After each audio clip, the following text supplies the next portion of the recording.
coisa de educação, para mim, ela... Ontem nós estivemos aqui, eu gosto de fazer... Eu estava falando com o Joel que a gente tem que desmanchar tudo primeiro. Se a gente não desconstruir, a gente não vai construir. Na minha fala, no primeiro dia, eu desconstruí assim, a complexidade da agroecologia, né? A minha intenção realmente era dar uma bicuda assim, no balde e dizer, isso é tudo, a gente já tem, já é tudo nosso, não tem muita coisa não, porque senão a gente fica um pouco assombrado sempre, né?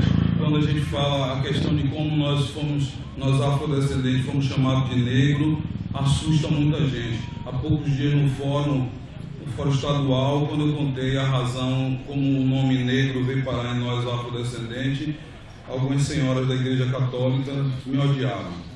Elas, todas as vezes que eu chegava em um ambiente onde elas estavam, elas, boa noite, licença. Porque eu contei a história que foi o Papa que fez aquilo tudo, mas eu não estava falando delas, né? Eu estava falando do mal que se foi feito na história, o mal que está escrito nos nossos livros, que nossas crianças estão lendo. Então eu simplifiquei assim, a agroecologia, justamente para que a companheira, na sua fala, reconstruísse tudo.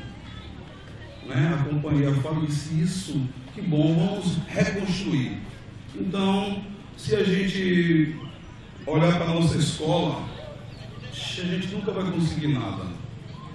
Se depende da escola convencional, essa escola viciosa, essa escola delinquente, a agroecologia não vai para lugar nenhum. Não vai para lugar nenhum a luta do índio, não vai para lugar nenhum a luta do negro, porque foi em 2013 que a Lei 10.639 foi implantada e hoje as escolas não têm material para falar sobre a questão da história do afrodescendente. E quando a escola vai abrir a boca para falar sobre a questão do crime, que é chamar os afrodescendentes de negro e incriminar a Igreja Católica como detentora desse mal, como a beneficiada desse problema. Quando vai se falar que o colonizador, quando veio para aqui, ele já tinha a consciência de que o índio não iria se submeter à exploração dele, porque o índio não tem aquela visão de acúmulo que o capitalismo ocidental trouxe. E nos ensinaram o que eles queriam que nós fôssemos. Então a gente defende o que ele queria que nós defendêssemos. A gente ainda não está de olhos atentos para o que somos realmente. Por quê? Porque essa conversa, essa forma de falar, às vezes nos neutraliza. A gente que está no campo, a gente sempre está na comunidade e o pessoal fala, aquele técnico que veio ensinar um negócio das... Ele falou, não entendi nada do que ele falou, Jorjão. Ele falou umas coisas assim, eu nem entendi direito. Por quê? Porque os termos, a terminologia, ela deixa a comunidade do campo à parte. Às vezes a gente fala, eu mesmo falo duas, três coisas assim, dou aquela analisada assim, e tenho que falar de VED, tenho que falar assim para ver se a gente alcança o nosso povo, porque o que ensina a eles é uma formação que eles não têm. As palavras que estão escritas no texto que vai explicar a cauda, ele não conhece. Então, a gente tem que realmente dar um basta nessa escola e ver se a gente consegue criar escolas como a Escola Tupinambá de Olivença, que é uma escola que é voltada para a comunidade indígena, que tem os padrões de absorção e de comunicação da comunidade. Os afrodescendentes, no seu segmento, eles têm uma escola que é totalmente contra ele, contra o padrão dele, contra o modelo dele. Os nossos meninos, como já criam com a gente o interesse de ser livres, de ter o cabelo como eles querem, de se posicionar, eles sofrem bullying dos professores. São os professores que fazem bullying com nossas crianças pretas, quando os cabelos delas ficam black power, ou quando ficam dreadlocks, ou quando eles estão trançados. O professor diz: que é isso? Por que você não penteia esse cabelo, menino? Por que você está assim? Você ficou feio com esse cabelo. Os professores, não são os amigos não. Os amigos hoje já vem o Olodum, já ouvem a timbalada e eles já gostam. As crianças todas aqui gostam. Não tem criança correndo de mim com medo de que eu seja um bicho, não. Mas tem pais com a criança dizendo: eu vou te dar para Jorjão lhe pegar, viu? Eu vou mandar o Jorjão lhe levar. Aí eu digo, ó, se eu levar, ele não vai querer voltar mais. Porque o tratamento que eu vou dar a ele não tem essa... vai lhe pegar, não. E o filho sai, ele tem a educação da escola que a gente sonha. Porque ela, na sua dedicação, ela seleta tudo para ele. E ele é Oxóssi, e ele é o caçador de uma flecha só, e ele sabe de Ogum, ele conta lendas africanas, mas um dia ela vacilou, olha ele lá, ele ganhou o arco e flecha dele, e sabe que é para brincar com arco e flecha, ele não vai apontar para ninguém, não vai apontar para um cachorro, nada, e ainda vai regular quem faz isso, né? Então, mas um dia ela vacilou e comprou um DVD do Homem de Ferro, Capitão América, Hulk, não sei o que lá. Ele agora diz, eu sou Oxóssi, mas o Homem de Ferro é mais forte. Então o Biscola vai perder para a roçadeira. Então a ação coletiva vai perder para o trator. Porque a escola maior hoje de nossas crianças é a televisão, e ela está lá com todas as drogas, todas as falsidades, todos os crimes, todas as exigências religiosas depravadas que deturbam o nosso direito da gente ser quem a gente é e de cultuar quem a gente respeita no culto. A nossa mística, ela mostra que o culto, que a prática, o nosso momento sagrado, ela é ampla, ela é eclética, ela é pluralizada. Mas a escola não, a escola ela tem um segmento que ensina religião. A aula de religião é cristianismo, ou seja, em escolas protestantes, ou seja, em escolas católicas. Mas a gente não vê a religiosidade indígena sendo ensinada na escola, a gente não vê a religiosidade afro-brasileira sendo ensinada na escola. Então a educação ela parte por um princípio que a visão africana de educação ela não separa nada. Ela não separa a educação da ancestralidade, das práticas manuais e da cultura como o ocidental faz. O colonizador ele tem tudo dividido. Veja bem que eles se formam. O ocidental tem um modelo de educação que ele se forma. Ele se forma na alfabetização, ele se forma no primeiro grau, no ensino médio, ele se forma na universidade, ele vai fazer pela visão africana e nesse tom a visão indígena. Não, a gente não tem tempo para se formar não, gente. A nossa vida física é muito pequena para a quantidade de coisas que o nosso planeta tem, e você vai se formar, você não se forma. Então a vida toda é formação para a visão africana. Então você vai viver aquilo tudo, vai aprender bastante, vai ter que passar o que você sabe, porque pela visão ancestral, se eu não passo a minha sabedoria, na minha próxima vida eu venho como um réptil, como um calango. Então ninguém quer ser um calango, então a gente tem que passar a nossa sabedoria para que a gente continue isso. E quando eu cair, que eu tombar um corpo físico, meu espírito, ele vai habitar no peito dos meus. Eu vou passar a viver dentro do peito de William, no peito de Lore, no peito de Hugo, e nos outros vão seguir. Então, os que vão dar continuidade ao nosso trabalho, eles precisam saber disso, que ele não vai ser os cotistas. Por exemplo, a gente tem uma luta pela cota universitária e a gente luta e a gente briga para mostrar que isso não é nada perante o que a gente vai buscar. Esse é o primeiro século de levante.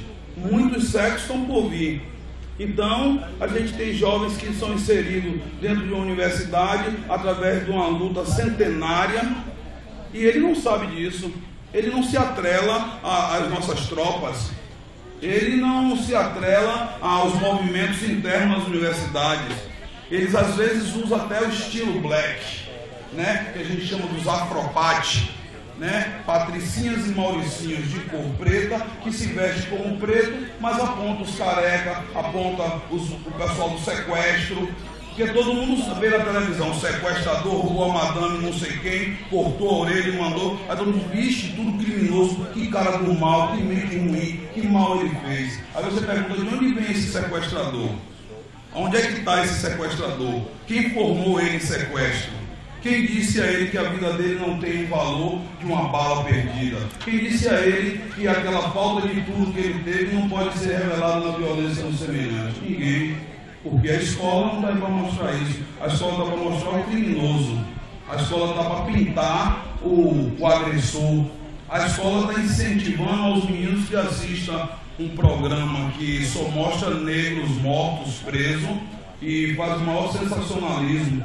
existem professores que indicaram lá na minha cidade de Itacaré para que os meninos assistissem esse Boca Suja aí, Boca Porca, nessa emissora que ele apresenta, e fizesse uma análise em cima daquilo, ver se a escola que a gente quer vai mandar os meninos assistir aquele programa onde ele vai se ver morto, preto, porque lá naquele programa eu nunca vi loiros, eu nunca vi estrangeiros. Há poucos dias eu encontrei 2 estrangeiros espanhóis em Itacaré roubando uma peça de um carro velho que eu tenho parado lá, um carro velho. Eles chegaram com a chave, entraram, foram para baixo do carro. A gente flagrou e tirando a peça. Aí eu falei para o vereador que ia passando: se eu chamar a polícia aqui para prender os ladrões, a polícia vai pegar eles, vai ajudar eles a se limpar da areia, vai botar dentro do tamborão, vai parar ali embaixo e vai dizer: vai embora que Jorge é maluco, ele cria problema até com a gente.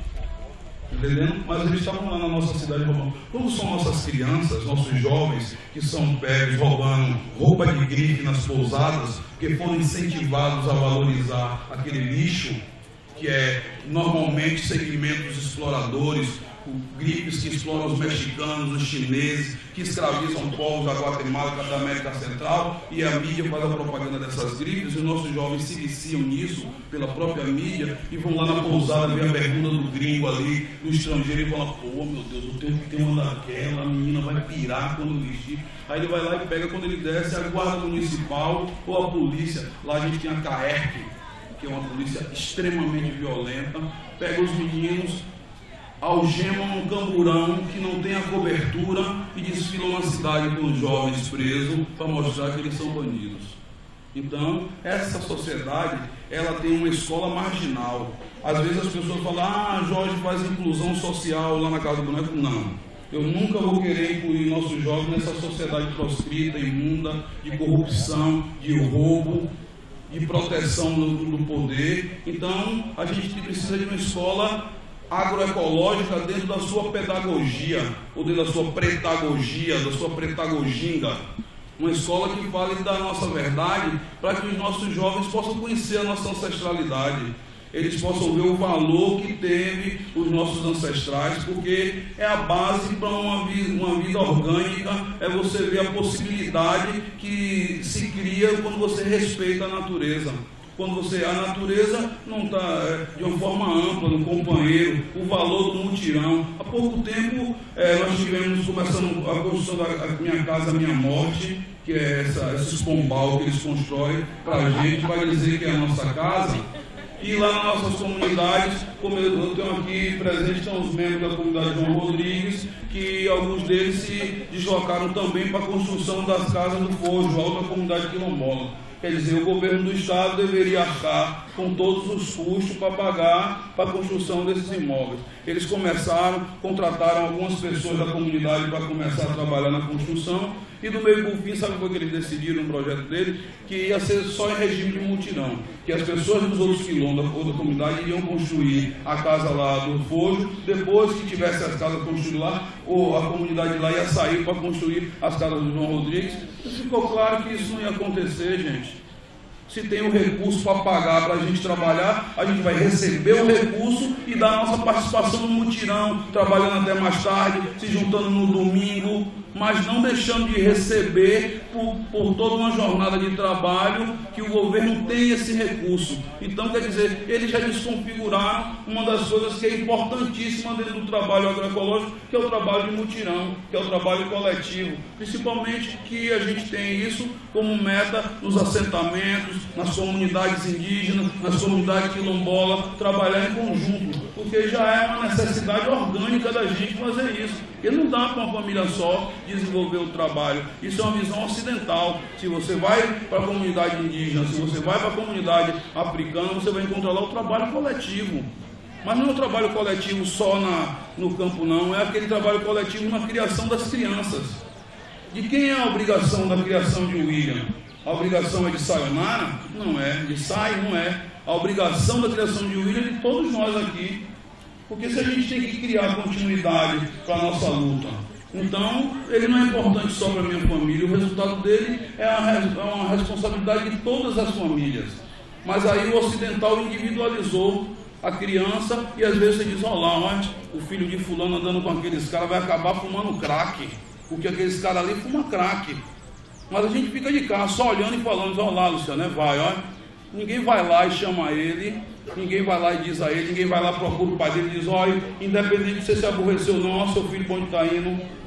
Ô meu filho, olha, você vai, né? Eu vou falar para seu pai. Você pode até me ameaçar, mas eu vou falar, porque o sacrifício daquela criança pode ser a salvação ou o sacrifício de outras crianças, né? A ovelha ruim, ela não é a criança, é a mídia, é a televisão que incentiva todos esses valores negativos e nega todos os valores positivos. Desde o cabelo duro, tem um produto para cabelo afrodescendente que chama Twin. Twin, porque nós temos cabelo de Twin, né?